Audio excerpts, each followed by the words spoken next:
comme ça.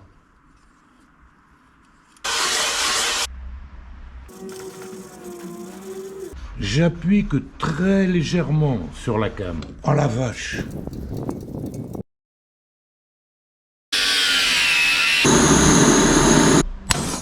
Et le filetage, lui, il reste un tout petit bout, mais c'est pas grave, on va arranger ça. Se détend, et la détente pousse le piston vers le bas. Comme ça, c'est bon. Bonjour à tout le monde. Le moteur de cette bécane a du jeu dans les roulements de vilebrequin et une fuite au bas moteur. Je vais le démonter et arranger ça. Voilà le moteur. Je vais déjà dévisser l'écrou du pignon. Je vais mettre ce collier autour du volant magnétique pour le bloquer. C'est un collier qui sert dans les tuyaux de gouttière, comme celui-là.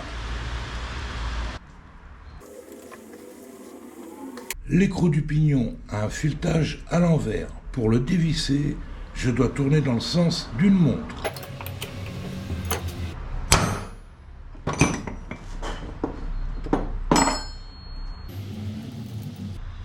Et voilà. Maintenant, le pignon, lui aussi, est vissé. Mais lui, pour le dévisser, c'est dans l'autre sens. C'est un filetage normal. Pour dévisser le pignon, j'ai fabriqué cette clé. J'ai percé et taraudé à 8. Je vais visser ces deux boulons de 8 dessus. Et maintenant, avec une meule, je vais les couper. Et voilà ce que ça donne. Ça vient comme ça. Et donc, le pignon, lui, se dévisse normalement dans le sens inverse des aiguilles d'une montre. On y va. Ah, il n'a pas été trop dur, c'est bon. Le voilà. On voit bien ici la différence de filetage et de diamètre aussi. Et maintenant, autour du volant magnétique, lui c'est pareil, il a un filetage à l'envers. Pour le dévisser, je dois tourner dans le sens d'une montre. Faut une grosse clé, c'est du 30. Il va être facile à démonter car il n'y a pas longtemps, je l'ai démonté déjà. Et voilà. Le voilà. Lui aussi le voilà. Maintenant, je dois enlever la came. Là. Pour ça, il me faut un extracteur. Et par chance, j'en ai un. C'est pas à moi, je l'ai ramené du boulot celui-là. Ah, elle est dure, hein.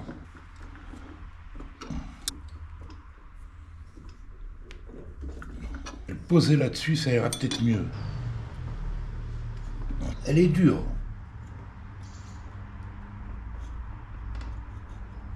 Ah, elle n'a pas envie de venir, dis donc.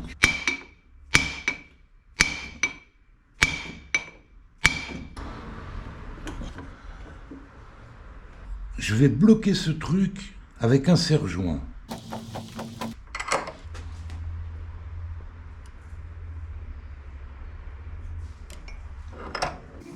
Elle tient le coup, hein. Elle veut pas sortir.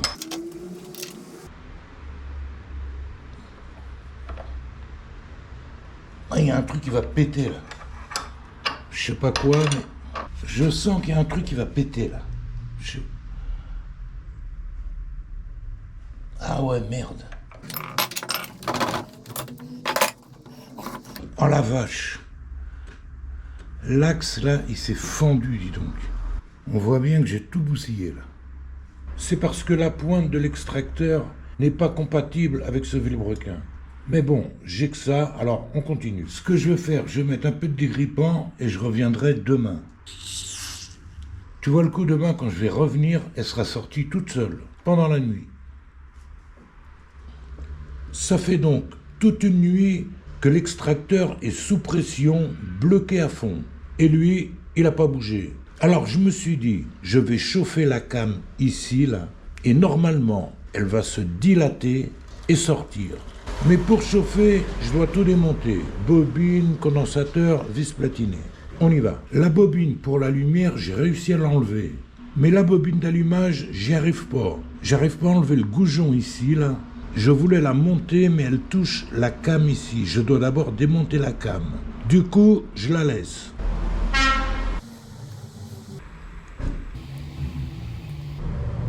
Ça fait un petit moment que je chauffe là. Bon allez, je vais la resserrer encore plus.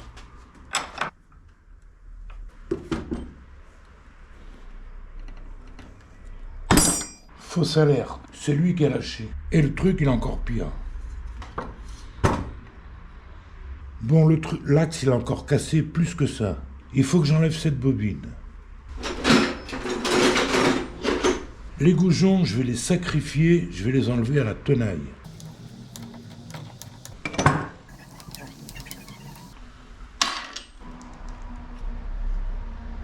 Oh bah, celui-là, il va pas. Ah, c'est pas vrai, ça. Il n'y a rien qui va là-dedans. Alors, celui-là...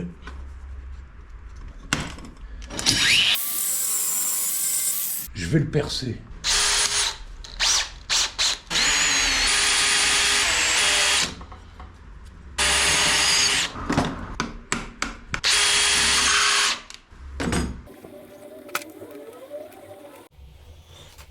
La voilà.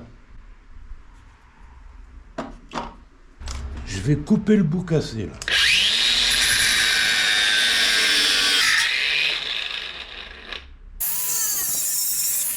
Je vais repercer un peu ici là.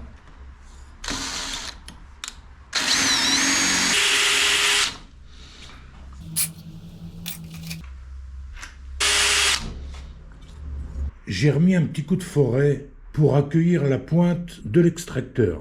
Et maintenant, j'en ai trouvé un à 3 pattes. On va voir ce que ça donne. Alors, je l'ai serré au maximum.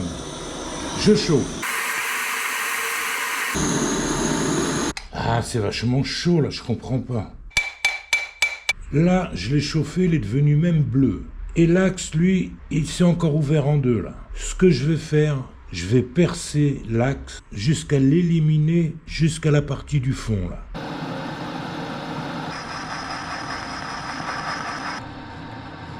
Voilà ce que ça donne. Du coup, toute la partie filetée, il n'y en a plus. Au moins, elle nous embêtera plus. Et ce coup-ci, l'extracteur, je ne vais pas le mettre en direct comme ça. J'ai fabriqué cette pièce.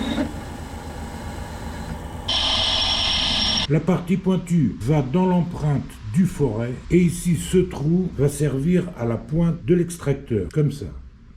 La pièce que j'ai mis, j'ai dans l'espoir qu'elle maintienne cette tige toujours centrée et aussi on n'abîmera pas l'axe du vilebrequin. J'ai bien calé l'extracteur. On y va.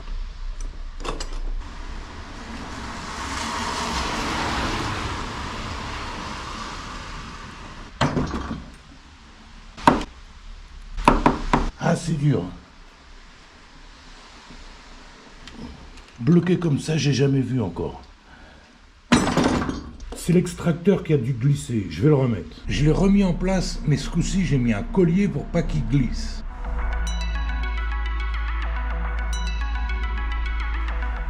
Je l'ai calé comme il faut, mais aussi j'ai ramené un tube plus long. Ce coup-ci, ça rigole pas, on y va.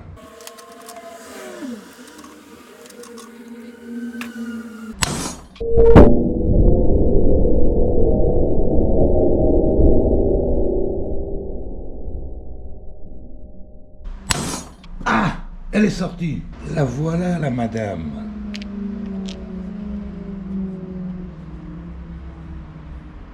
Elle avait du mal à sortir car l'intérieur est oxydé là. Et le filetage, lui, il reste un tout petit bout, mais c'est pas grave. On va arranger ça. Alors celui-là, maintenant, du coup, il a perdu du poids. Il reste plus que les 2 carters à ouvrir. Et là, je vois que ça bouge déjà. Je vais pas mettre un tournevis ici, surtout. Mais ça bouge là. On va y arriver peut-être. J'ai des petites cales en bois comme ça, je vais en mettre un peu partout. Je vais chauffer un peu les carters pour les dilater et libérer le roulement.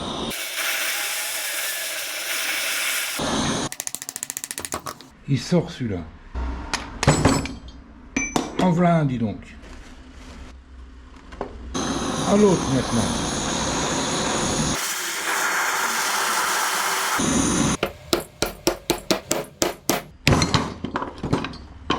Lui aussi, il est là maintenant.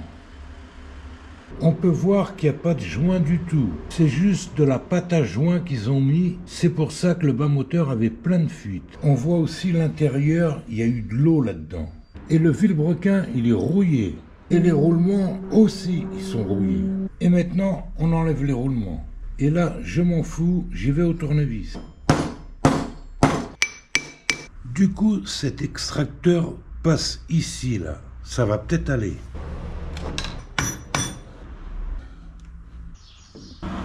En v'là un. Et v'là le deuxième. Alors vraiment, ils sont bien rouillés. Hein. Et lui, c'est pareil. Il est rouillé, je te dis pas. Je vais bien le nettoyer et je vais trouver des roulements neufs. J'ai trouvé des roulements. Ce qu'il y a de bien dans ces roulements, c'est qu'ils sont étanches.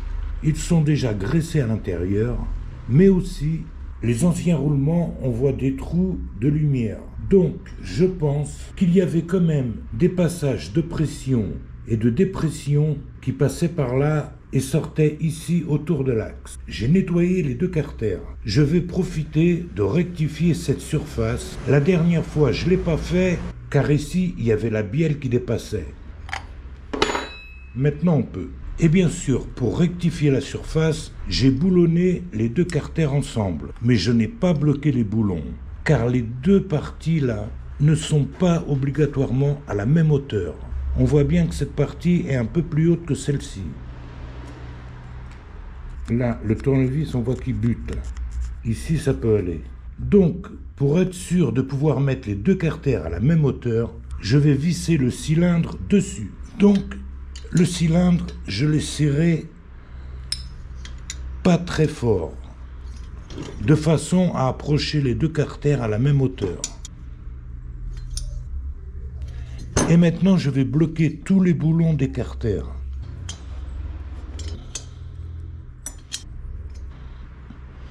Tous les boulons des carters sont bloqués, je redémonte le cylindre. Et voilà, j'enlève les 4 boujons. Ici, je vois qu'il y a une rondelle qui dépasse. Je vais l'enlever. Dans ma précédente vidéo, j'avais déjà rectifié la base du cylindre. Et pour faire ça, j'avais besoin d'une surface très plane.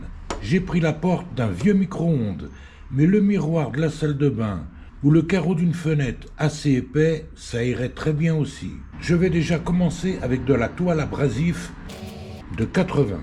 Je vais poncer en gardant la surface bien à plat et en même temps, je tourne. Je ponce et je tourne. Comme ça.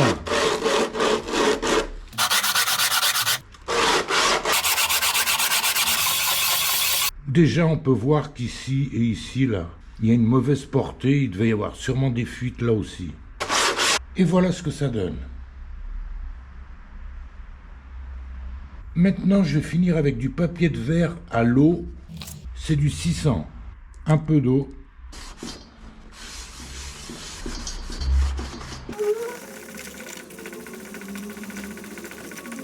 Bon allez, ça ira comme ça.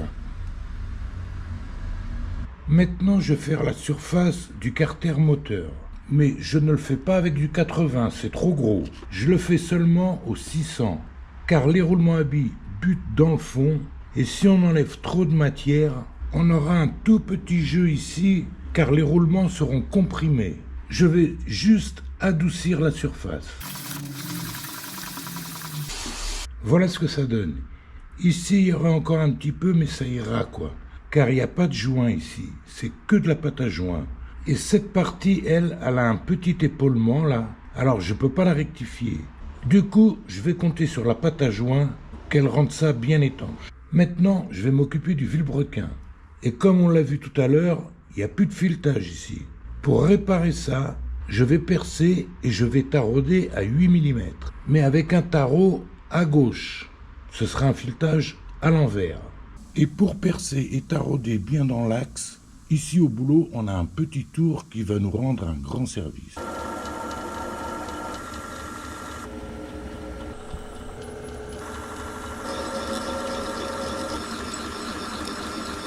Par contre, pour tarauder, je tourne à la main.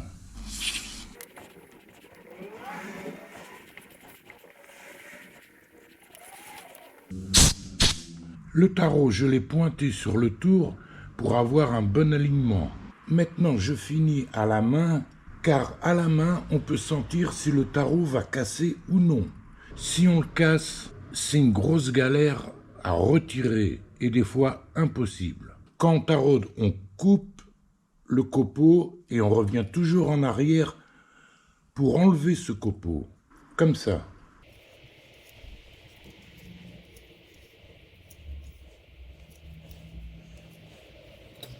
Et un peu d'huile aussi.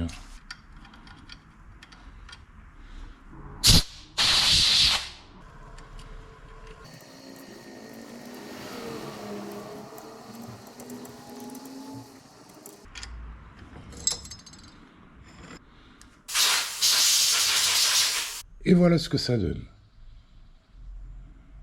Maintenant que le trou est fait, je vais faire le rodage du cône avec la came.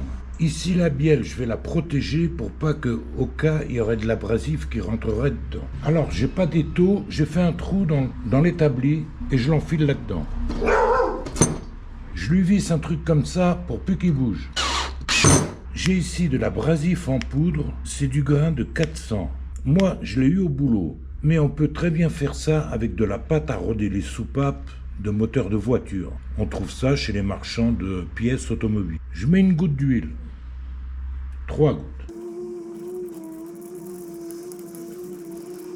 J'en mets sur toute la hauteur du cône. Et maintenant, je fais des va-et-vient. De temps en temps, je lève un petit peu comme ça. Ah, comme ça, c'est mieux. Je vais mettre un peu d'essence, là. On voit bien que ça a tout nettoyé, là. J'ai ici un autre grain qui est vraiment très, très fin. Mais je ne connais pas son calibre. Lui, il le connaît, par contre. Je remets de l'huile.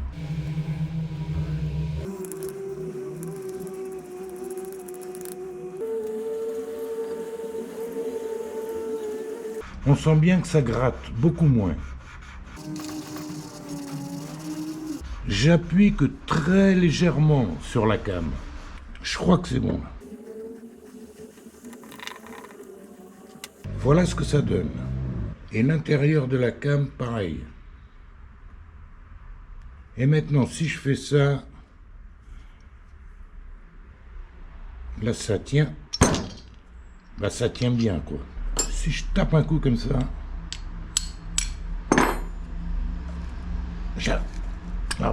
c'est bon. Alors, ça suffit très bien comme ça. Maintenant, ce que je vais faire, je vais très très bien le nettoyer et le passer à la soufflette comme il faut. Ça y est, on va pouvoir mettre les roulements. Mais je ne vais pas taper comme ça, car l'axe de la bielle ici, on va le casser. J'ai un bout de ferraille qui est très solide. Je vais le mettre ici, là. J'ouvre l'étau.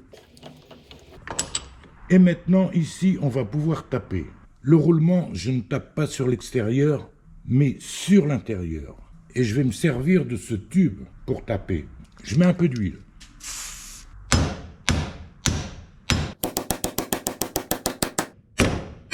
En voilà un, je vais faire l'autre.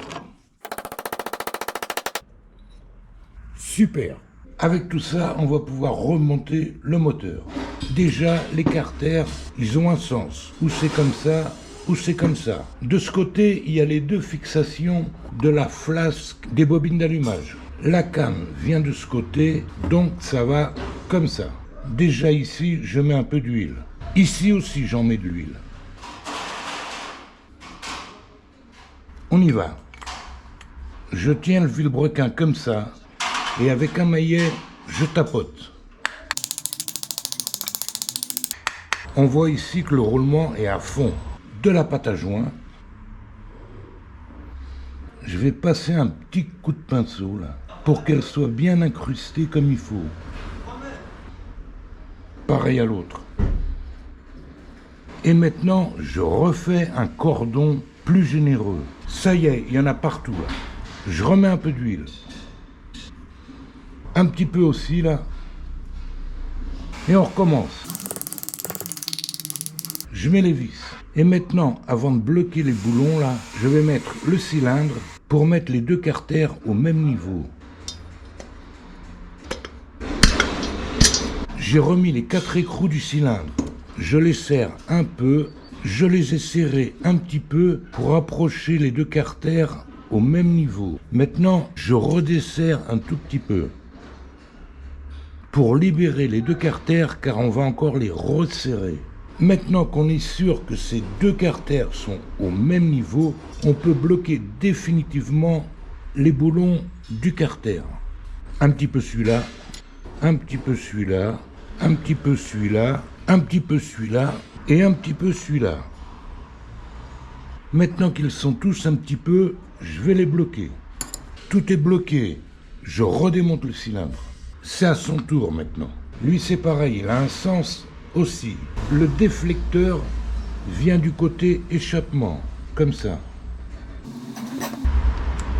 Le petit clips, le joint, lui, c'est pas de la pâte que je mets, c'est de la graisse.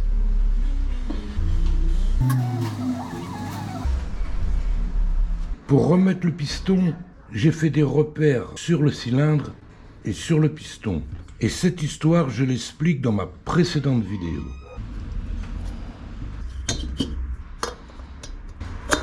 J'ai mis les 4 écrous du cylindre et maintenant, je serre un petit peu celui-là et je vais dans la diagonale de l'autre côté. Je serre un petit peu celui-là, un petit peu celui-là. Et pareil, dans la diagonale, je viens ici et je serre un petit peu celui-là. Et je recommence jusqu'à les bloquer. C'est autour des bobines maintenant. Je vais les remonter là-dessus. Ça, c'est la bobine d'allumage. Ici, le fil est cassé. J'ai ressoudé une cosse. Ici, il a cassé aussi. Et j'ai dû le rallonger car il était devenu trop court. Et celui-là qui va à la bougie, il bouge un peu trop. Je me demande s'il va tenir. On verra bien. J'ai déjà mis la bobine d'allumage. Et ce truc, il reçoit ici le fil de la bougie. Et de l'autre côté, là, il vient en contact avec le fil de la bobine. J'ai pris un petit forêt pour le nettoyer. Et qu'est-ce que je trouve là-dedans? C'est vraiment dégueulasse. Il se peut qu'il y avait un très mauvais contact ici. Je l'ai nettoyé, je le visse. Ici, il y a un feutre qui frotte sur la came. On va lui rajouter un peu d'huile. Bon, ça y est, tout est en place. Je vais remonter la came. Il faut faire gaffe au truc ici, des vis platinées, là. Et au feutre qu'il y a ici pour huiler la came. Avant de régler l'avance du moteur, je vais régler les vis platinées. Et pour ça, je tourne la came de façon à ouvrir au maximum les vis. Elles sont ouvertes. Dans ma précédente vidéo, j'ai réglé les vis à 0,40, mais je n'avais pas d'allumage. Du coup, je les ai resserrées un petit peu. On va dire 0 mm, 3 dixièmes, 7 centièmes. La cale de 0,4 frotte dur, donc on doit être bon là. Maintenant que les vis sont réglées, on va pouvoir régler l'avance de l'allumage. Le constructeur préconise 3 mm 5 avant le point mort. Alors, c'est quoi l'avance à l'allumage? Dans le sens de marche, quand le piston monte et arrive à 3 mm 5 avant le point mort, les vis platinées commencent tout juste à s'ouvrir. Et à ce moment, il y a une étincelle à la bougie. Les gaz dans la chambre d'explosion s'enflamment. Le piston, dans son élan, continue à monter et arrive au point mort. Au point mort, les gaz enflammés explosent. Et dans sa lancée, le piston commence tout juste à redescendre un petit peu et l'explosion se détend. Et la détente pousse le piston vers le bas. Pour régler l'avance de l'allumage, j'ai fabriqué cette pige réglable.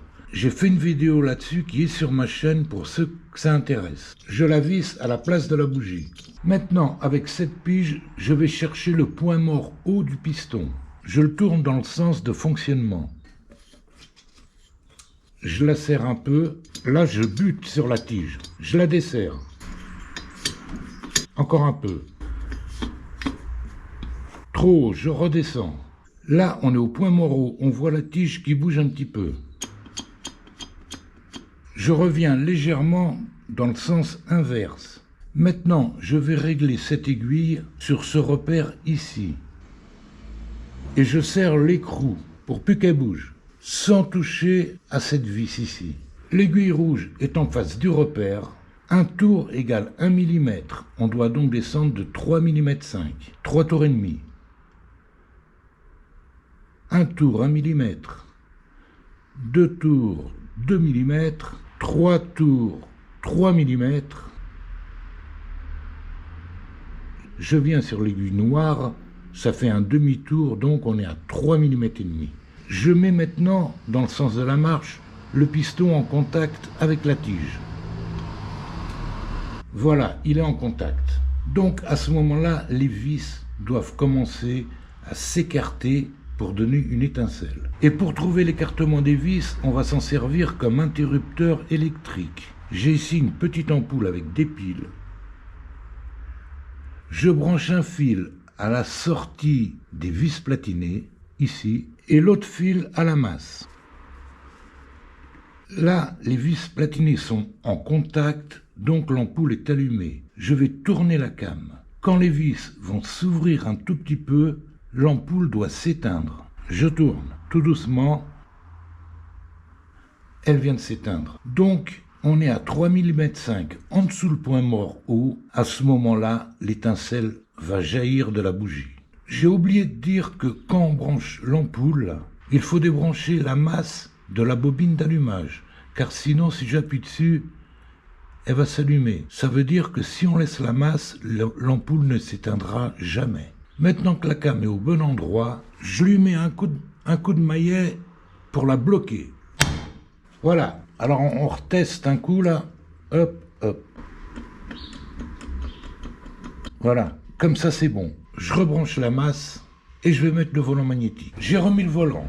Et bien sûr, maintenant pour visser l'écrou, il n'y a plus de filetage. Mais comme j'ai percé taraudé à 8 mm, il va tenir avec cette vis. Elle a l'air bien maigre cette vis par rapport au diamètre d'avant. Mais ce qui tient le poids du volant, c'est l'axe du vilebrequin. Et la vis ne va servir qu'à empêcher que le cône de la came et le cône du vilebrequin se séparent. Donc, pour moi, ça suffit largement. Par contre, la vis a du jeu dans ce trou-là, comme ça. J'ai fait une entretoise pour rattraper le jeu. Je la mets dedans, là.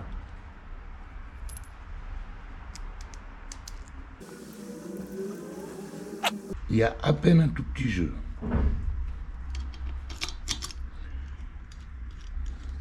Et comme convenu, j'ai fait un filetage à l'envers comme d'origine. J'ai éteint la lumière, on va voir s'il y a de l'allumage à la bougie.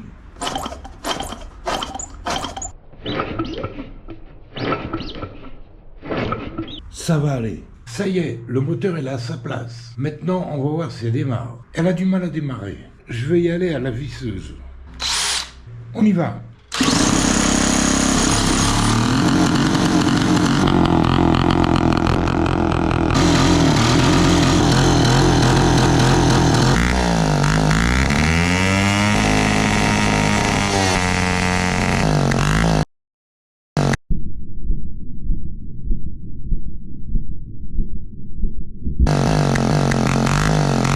Conclusion.